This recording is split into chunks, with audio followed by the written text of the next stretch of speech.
धन्यवाद सर।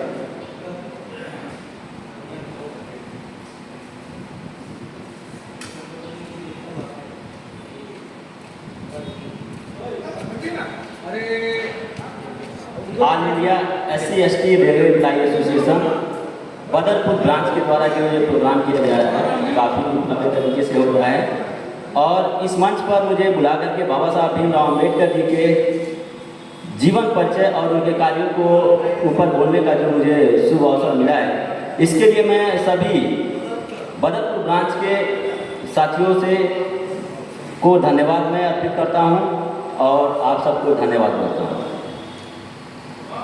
साथियों, जब हम बाबा साहब भीमराव अम्बेडकर जी के जीवन दर्शन को देखते हैं तो हमें एक सामाजिक न्याय का योद्धा नजर आते हैं, और आज मैं बाबा साहब भीमराव अम्बेडकर जी के संक्षिप्त जीवन परिचय को कम शब्दों के अंदर बोलने की कोशिश करूंगा।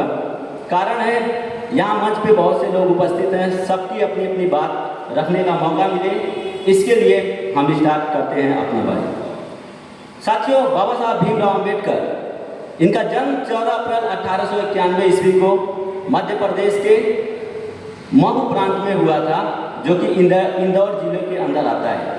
साथियों, बाबा साहब भीमराव अम्बेडकर एक दलित परिवार में जन्म लेकर के काफ़ी संघर्षों के बाद शिक्षा को अर्जित किए, और उस समय जो परिस्थिति थी, जाति भेदभाव छुआछूत अपने चरम स्तर पर था, और बाबा साहब भीमराव अम्बेडकर भी जातिवाद और भेदभाव से अछूता नहीं रहे। और जब जहाँ जहाँ गए, बाबा साहब भीमराव अम्बेडकर को पग पग पर उनका जाति जो है पीछा नहीं छोड़ती है। 5 साल का बच्चा जब स्कूल में पढ़ने के लिए जाता है तो उसके ऊपर तमाम प्रतिबंध लगा दिए जाते हैं कि आपको अन्य सभी बच्चों के साथ स्कूल में बैठना नहीं है, आप घड़े से पानी नहीं पी सकते हो, और आप अन्य बच्चों के साथ खेल नहीं सकते हो। यहाँ तक कि जो स्कूल में बैठने की व्यवस्था होती थी, उस टाट पे भी आप नहीं बैठ सकते हो, आपको अपना घर से खुद से टाट लेकर के आना पड़ेगा, उसके लिए अलग से करना पड़ेगा। साथियों, बाबा साहब भीमराव अम्बेडकर जो उनके बाल मन पर उस समय प्रभाव पड़ा होगा, सोचिए वो किस तरीके का रहा होगा कि उनके सारे जो अधिकार थे उससे ही उनको वंचित कर दिया गया। बाबा साहब भीमराव अम्बेडकर के साथ जातिवाद सिर्फ यहीं तक नहीं रहता है, वो जब भी बैलगाड़ी से यात्रा के लिए निकलते हैं तब भी उनके साथ जो है भेदभाव होता है। और साथियों, जब रेल यात्रा के दौरान जाते हैं फिर भी उनके साथ भेदभाव होता है। उच्च शिक्षा के लिए वो बम्बई यूनिवर्सिटी से अपना जो है स्नातक की परीक्षा पास करते हैं, उसके बाद कोलंबिया यूनिवर्सिटी में जाते हैं 1913 में, और वहाँ से वो MA और PhD की डिग्री हासिल करते हैं। उसके बाद साथियों, लंदन स्कूल ऑफ इकोनॉमिक्स से वो कानून में जो है अपना डिग्री को लेकर के आते हैं। कुल उनके पास 32 डिग्रियाँ, 9 भाषाओं का ज्ञान होने के बावजूद भी जब बाबा साहब भीमराव अम्बेडकर 1920 में वापस लौट करके भारत आते हैं, फिर भी उनका जो है छुआछूत और जाति जो है पीछा नहीं छोड़ता है। बड़ौदा महाराज में जब वो अपनी सर्विस देने के लिए वापस से जाते हैं तो उस सर्विस के दौरान भी जो है चपरासी फाइल फेंक करके देता है, और उनको पानी पीने के लिए दूर से रख करके जाता है, वो पीछा नहीं छोड़ता है।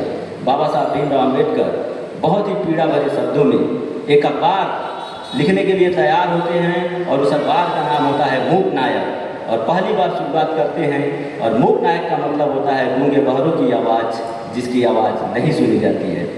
साथियों, बाबा साहब भीमराव अम्बेडकर अपने लोगों को उनकी आज़ादी दिलाने के लिए लड़ रहे थे, और 1924 आते आते बहिष्कृत हितकारिणी सभा की स्थापना करते हैं, और उसमें बोलते हैं, गुलामों को गुलामी का एहसास करा दो, गुलामों को गुलामी का एहसास करा दो, वो अपनी बेड़ियाँ खुद पे खुद तोड़ देंगे।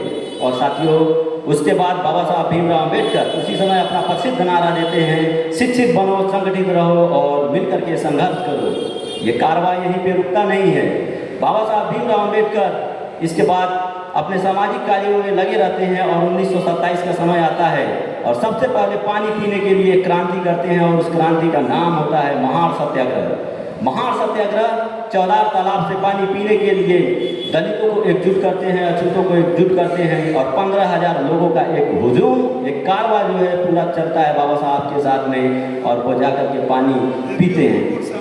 साथियों, उसके बाद वो अपने अधिकारों को लेकर के फिर अगला जो कदम उठाते हैं, जिस मनुस्मृति में लिखा हुआ था मानव मानव में भेद का बात लिखा हुआ था, उस मनुस्मृति को दहन करने का काम बाबा साहब भीमराव अम्बेडकर 1927 में करते हैं 25 दिसंबर को। और 1927 के बाद साथियों साइमन कमीशन आता है। साइमन कमीशन को लेकर बहुत सारे लोगों के मन में कन्फ्यूजन होता है, लेकिन वो यहाँ में भारत के दलितों, अछूतों, पिछड़ों की स्थिति को जांचने के लिए आता है और 1928-29 तक अपना रिपोर्ट प्रस्तुत करके जाता है। बाबा साहब भीमराव अम्बेडकर उसका स्वागत करते हैं और यहाँ की वास्तविक समस्याओं से उनका जो है परिचय कराते हैं। इसी सब के दौरान 1930 का दौर आता है।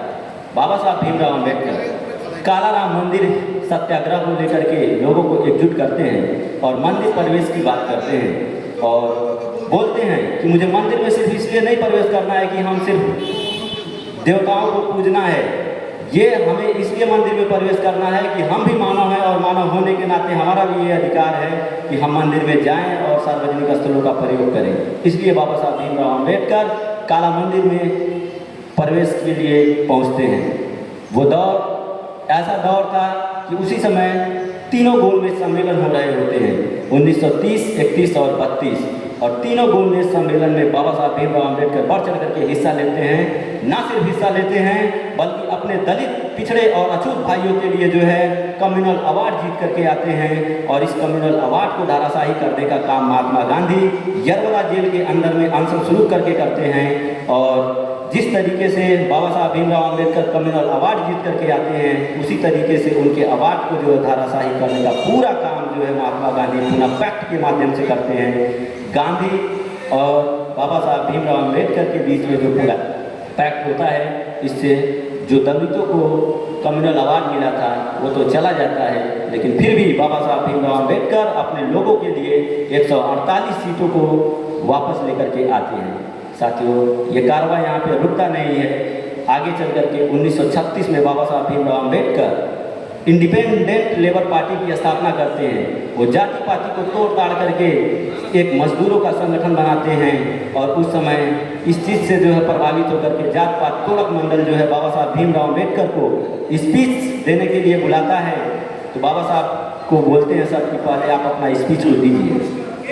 बाबा साहब भीमराव अम्बेडकर बहुत ही ऐतिहासिक भाषण लिखते हैं। उस ऐतिहासिक भाषण का नाम था जाति का विनाश, एनिहिलेशन ऑफ कास्ट। वो इतना क्रांतिकारी विचार था कि उसको लेकर के जाति पाति तोड़क मंडल ने उसको बोलने से ही मना कर दिया और बाबा साहब से कहा कि आप इस स्पीच में जो है परिवर्तन करें। बाबा साहब भीमराव अम्बेडकर ने कहा, ये आप स्पीच में परिवर्तन की बात करते हैं, मैं इसमें से एक कामा तक नहीं मिटाऊंगा, स्पीच तो बहुत दूर की बात है। अगर आप इसे बोलने के लिए मुझे मंच प्रदान करते हैं तो ठीक, नहीं तो मैं इसे जो है किताब के रूप में प्रकाशित करूंगा। और बाबा साहब भीमराव अम्बेडकर की वो किताब जाति का विनाश, एनिहिलेशन ऑफ कास्ट, आज भी जो है सामाजिक क्रांति की बिगुल बजा रही है। साथियों, उसी के दौरान बाबा साहब भीमराव अम्बेडकर, नासिक का यमुना सम्मेलन हो रहा था, 1937 का दौर था और उन्होंने हिंदू धर्म में सुधार के लिए बहुत सारे प्रयास किए, लेकिन जब नहीं हो पाया तो बाबा साहब भीमराव अम्बेडकर ने बहुत ही पीड़ित मन से, दुखित मन से उन्होंने कहा कि मैं दुर्भाग्य से हिंदू धर्म में पैदा हुआ हूँ, जो कि मेरे बस की बात नहीं थी, लेकिन मैं हिंदू धर्म में मरूंगा नहीं, ये मेरे बस की बात है।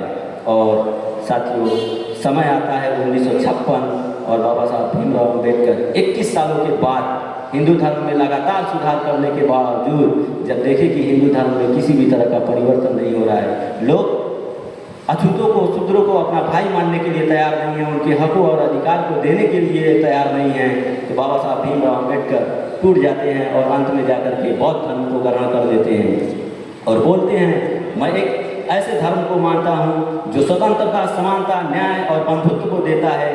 तो साथियों, बाबा साहब भीमराव अम्बेडकर का कार्रवाई इस तरीके से आगे बढ़ा और बाबा साहब भीमराव अम्बेडकर संविधान सभा में भी चुन करके जाते हैं और बाकायदा मसौदा समिति का अध्यक्ष उनको बनाया जाता है और उन्होंने संविधान में दलितों, पिछड़ों और अछूतों के साथ साथ महिलाओं के उत्थान के लिए भी बहुत सारा प्रयास किया, कार्य किया।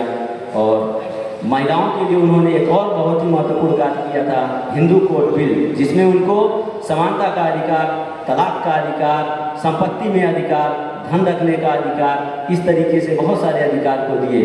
और वो चाहते थे कि उनके जीते जी जो है हिंदू कोड बिल पास हो जाए, लेकिन जब पास नहीं हो सका तो 1951 में बाबा साहब भीमराव अम्बेडकर अपने विधि मंत्री के पद से क्या करते हैं, इस्तीफा दे देते हैं। और आज की महिलाएं उन्हें किस तरीके से याद करती हैं मुझे नहीं पता, लेकिन बाबा साहब भीमराव अम्बेडकर जी कहते थे, मुझे पूजने की नहीं पढ़ने की ज़रूरत है, मैं मूर्तियों और तस्वीरों में नहीं, मैं किताबें में हूँ। मेरे नाम की जय जयकार करने से अच्छा है मेरे द्वारा बताए हुए रास्ते पे चलो, तुम्हारा कल्याण हो जाएगा।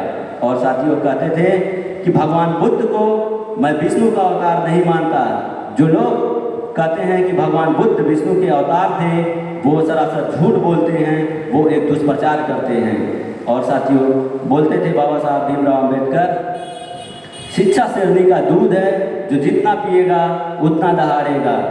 और अंत में साथियों मरने से पहले बाबा साहब भीमराव अम्बेडकर ने कहा, बड़ा मुश्किलों से मैं अपनी कारवा को यहाँ तक लेकर आया हूँ। अगर मेरे चाहने वाले, मेरे अनुयायी अगर इस कारवा को आगे नहीं बढ़ा सकते तो यहीं छोड़ देना, लेकिन किसी भी कीमत पर इस कारवा को पीछे मत जाने देना, क्योंकि मैं इस कारवा को अपने विरोधियों से लड़ते हुए, अपने 4-4 बच्चों को कुर्बान करते हुए और अपनी पत्नी को भी जो है मरते हुए हालत में देखने के बावजूद भी मैं अपने करोड़ों बच्चों के लिए जो है इस कारवा को यहाँ तक पहुँचाया हूँ। तो मैं अपने लोगों से और अपने लोगों को अंतिम संदेश यही देना चाहता हूँ कि कुछ भी हो जाए, ये जो कारवा है इस कारवा को किसी भी कीमत पे पीछे मत जाने देना। तो साथियों इन्हीं सब वाणी के साथ मैं अपनी वाणी को विराम देता हूँ। जय भीम, जय संविधान।